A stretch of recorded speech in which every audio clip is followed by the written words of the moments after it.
নমস্কার বন্ধুরা, আমার ছোট্ট পরিবারে তোমাদের সবাইকে আবার স্বাগত জানাচ্ছি। তো দেখো, ছোট আর একটা মিনি ব্লগ তোমাদের সাথে শেয়ার করতে চলে এলাম। তো দেখো, এটা ছিল রবিবার দিন সকালবেলা, ভোরবেলা বলতে পারো, কারণ সেদিন না সারা রাত কারেন্ট ছিল না। তো যাই হোক, দেখো 4:40 বাজে তখন কারেন্ট এসেছে। তো প্রচণ্ড কষ্ট হচ্ছিল তখন ঘুমাবো, কারণ সারা রাত ঘুম হয়নি। তো দেখো, ভোরবেলা এটা ভোর হয়ে গেছে তখন, তো ঘুমাবো এরপরেই। তো একটুখানি ঘুমিয়ে নিলাম, তারপরে হাজব্যান্ডের জন্য একটুখানি টিফিন করে দিলাম। আমাদের জন্য অল্প টিফিন আর চা নিয়ে বসে পড়েছি, কারণ ইচ্ছা করছিল না আর কিছু করতে। দেখো, ঝটপট রান্না করব, কারণ আজকে একটুখানি স্পেশাল রান্না করতে ইচ্ছে হচ্ছে, তো সেই জন্য। তো দেখো, বিছানাটাকে গুছিয়ে নিয়েছি। তো আজকে করেছিলাম বিরিয়ানি। তো যখন এটা দেখছো না, অল্প সময়ের মধ্যে রান্না হয়ে গেছে। এটা অল্প সময়ে রান্না হয়নি, এটা করতে অনেক টাইম লেগেছে, আমার মিক্সারও ভেঙে গেছে। তো দেখো, আজকে বিরিয়ানি আর চিকেন কষা করেছিলাম, আর ছেলের জন্য করেছিলাম চিকেনের ঝোল, আর করেছিলাম সাদা ভাত ওর জন্য। তো দেখো, তোকে নিয়ে একটুখানি আঁকতে যাব।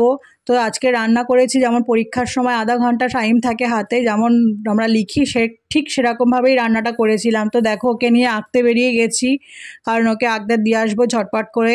তো 5টা বাজে তখন, দেখো ঝটপট করছি। তো দিয়ে এলাম ওকে। তো দেখো, তারপরে এসে একটুখানি চা খেয়ে নিলাম।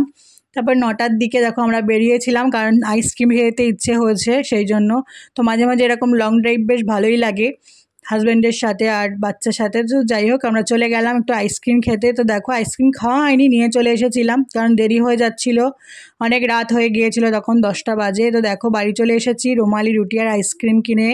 তো দেখো, রুমালি রুটিও ছোটো ছোটো করে দিতে বললো আমার ছেলে, তো সেই জন্য করে দিয়েছি। তো বলছে খাবো না। তো যাই হোক, আমরা রাতে ডিনারটা করে নেব ঝটপট করে। ও দেখো, কিন্ডার জয়ও কিনেছে, এটা খেতে খুব ভালোবাসে। তো দেখো, রাতে ডিনার করে নিচ্ছি। আজকে রাতের ডিনারে তো বলেই দিয়েছিলাম তোমাদেরকে, কি শেয়ার করে দিয়েছিলাম, তো আরেকবার বলে দিচ্ছি। তো দেখো, রুমালি রুটি, চিকেন কষা ছিল, আর মিষ্টি স্যালাড, এটাই ছিল। তো দেখো, এটা পরের দিন সকালবেলা। তো দেখো, পরের দিনও সেম, কখনো মেঘ কখনো বৃষ্টি এরকম হচ্ছিল। তো দেখো, ছেলে তখনও ঘুমাচ্ছে, 9টা 15 বাজে। ঝটপট রান্না করছি আমি, নাহলে দেরি হয়ে যাবে, 11টায় বেরোতে হবে। তো দেখো, আমি এদিকে দুপাশে রান্না চাপিয়ে দিয়েছি, একটু চা খেয়ে নেবো, কারণ চা না খেলে তো ঘুম ভাঙে না, তোমরা জানো। তো দেখো, বিছানাটাকে একটু গুছিয়েও নিলাম ঝটপট করে। এদিকে লোটে মাছ করছি আজকে। তো লোটে মাছ কারা কারা খেতে পছন্দ করো অবশ্যই কমেন্ট করে জানিও। আমার জানো তো ঝুড়ো খেতে বেশ ভালো লাগে, লোটে মাছের ঝুড়ো বেশ টেস্ট লাগে। তো দেখো, আজকে রান্না করে নিয়েছি।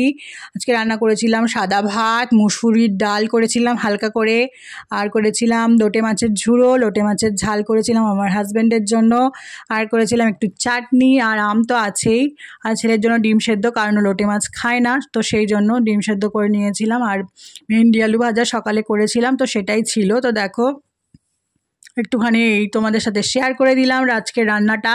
তো কেমন হয়েছে অবশ্যই কমেন্ট করে জানিও।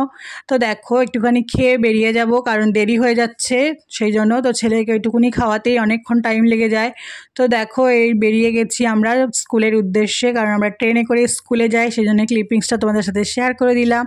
তো দেখো, আজকের লাঞ্চটাকে একটুখানি সাজিয়ে দিয়েছি ঝটপট তোমাদের সামনে। তো কেমন হচ্ছে অবশ্যই কমেন্ট করে জানিও লাঞ্চ থালিটা, আর লাঞ্চ থালিটা সাজানোটা কেমন লাগে সেটাও কমেন্ট করে জানিও।